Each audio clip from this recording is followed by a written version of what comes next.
Assalamualaikum warahmatullahi wabarakatuh. Perkenalkan, nama saya Sri Mailani. Saya dari kelompok 9 Kapita Selekta Pendidikan Islam.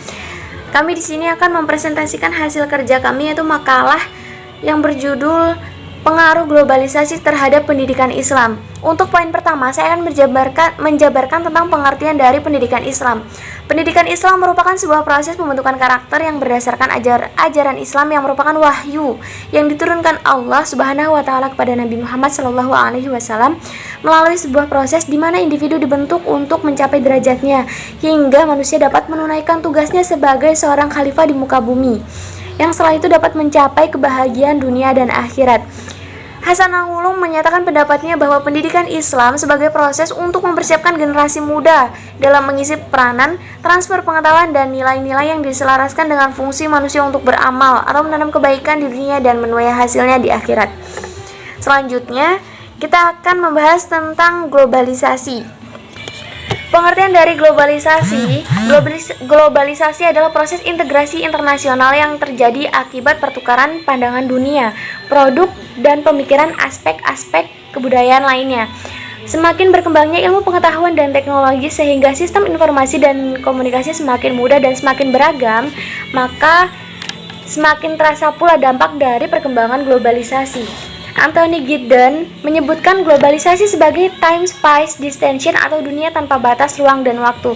Seperti yang kita ketahui, untuk zaman sekarang, era zaman modern ini, kita tidak perlu mengirim surat untuk berkabar, cukup chatting WhatsApp atau dengan menggunakan aplikasi-aplikasi lainnya yang berbasis teknologi. Itu sudah mempermudah jalan kita untuk berkomunikasi dengan kerabat yang jauh. Tidak perlu untuk mengirim pesan atau mengirim surat dan membutuhkan waktu yang lama. Dampak globalisasi positif, yang pertama, perubahan tata nilai dan sikap, yaitu yang tadinya memiliki pemikiran irasional sekarang memiliki pemikiran yang lebih maju atau secara rasional. Yang kedua, berkembangnya ilmu pengetahuan dan teknologi. Yang ketiga, tingkat kehidupan yang lebih baik. Dampak negatifnya, pola hidup yang konsumtif, sikap individualistik, dan gaya hidup kebarat-baratan hingga kesenjangan sosial. Selanjutnya akan dibahas dengan rekan saya, Siti Khotimah dan Syamsul Hadi. Perkenalkan, nama saya Siti Khotimah. Di sini saya akan menjelaskan tentang sikap terhadap globalisasi. Dalam menyikapi globalisasi, umat Islam terbagi menjadi 3 kelompok. Kelompok pertama yaitu kelompok yang menerima globalisasi secara mutlak. Kelompok yang kedua yaitu kelompok yang menolak globalisasi. Dan kelompok ketiga yaitu kelompok pertengahan. Maksudnya, mereka menyikapi globalisasi secara proporsional. Kelompok pertama yaitu kelompok yang menerima secara mutlak globalisasi. Kelompok pertama ini menerima globalisasi secara mutlak, yaitu orang yang disebutkan Rasulullah SAW dalam hadisnya bahwa mereka adalah seseorang yang mengikuti cara-cara dan ajaran umat lain sedikit demi sedikit, sehingga andai umat tersebut masuk ke dalam lubang kesesatan, maka mereka akan mengikutinya. Sikap ini adalah sikap bagi mereka yang penyeru westernisasi secara berlebihan di dunia Islam dan Arab. Kelompok kedua yaitu kelompok yang menolak globalisasi, yaitu orang-orang yang menjauhi hal-hal baru yang ada, tidak peduli dengan pemikiran baru, politik, ekonomi, dan lain sebagainya. Mereka akan menyendiri dan menyingkir dari kelompok masyarakat yang menerima globalisasi tersebut. Sebagian dari kelompok ini disebut juga dengan kelompok fundamentalis. Perbedaannya, mereka tidak akan mengasingkan diri tetapi akan berposisi menghadap apa yang mereka tolak atau tentang.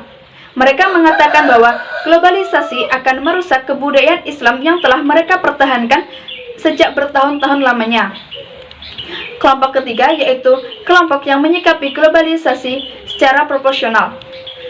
Kelompok ini adalah kelompok yang menerima maupun menolak globalisasi secara tidak berlebihan. Jadi mereka mengambil apa yang baik dan menghindari apa yang tidak baik atau tidak sesuai dengan ajaran agama Islam.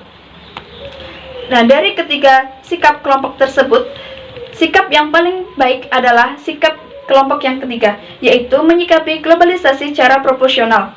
Maksud dari sikap proporsional yaitu menerima globalisasi secara tidak berlebihan dan menolaknya pun juga tidak berlebihan. Jadi kita bisa memilih dan memilah mana yang baik dan mana yang kurang baik dan tidak sesuai dengan ajaran agama Islam. Terhadap pengaruh yang baik, tentunya dengan senang hati kita akan menerimanya, dan bisa jadi juga kita akan mengembangkan ke arah yang lebih baik dari sebelumnya. Terhadap pengaruh yang kurang baik serta tidak sesuai dengan ajaran Islam, sebisa mungkin kita menghindarinya. Untuk poin selanjutnya. Baik, terima kasih.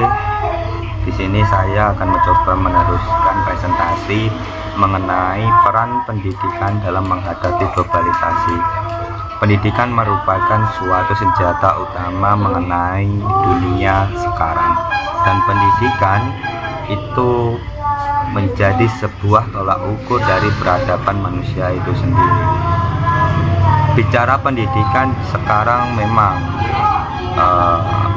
ada hal yang itu berbenturan dengan sebuah globalisasi. Nah, globalisasi di sini memang dampak dari sebuah paham yang ditopang oleh liberalisme dan kapitalis.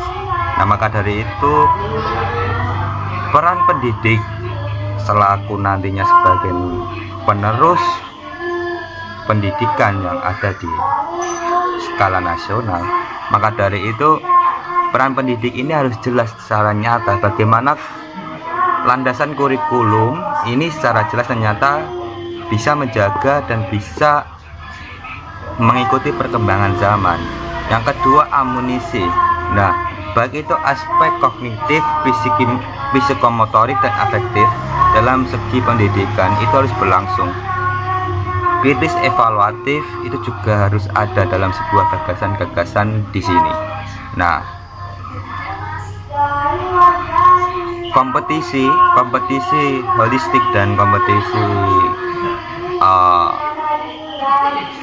logis itu harus bersumber pada koridor yang jelas.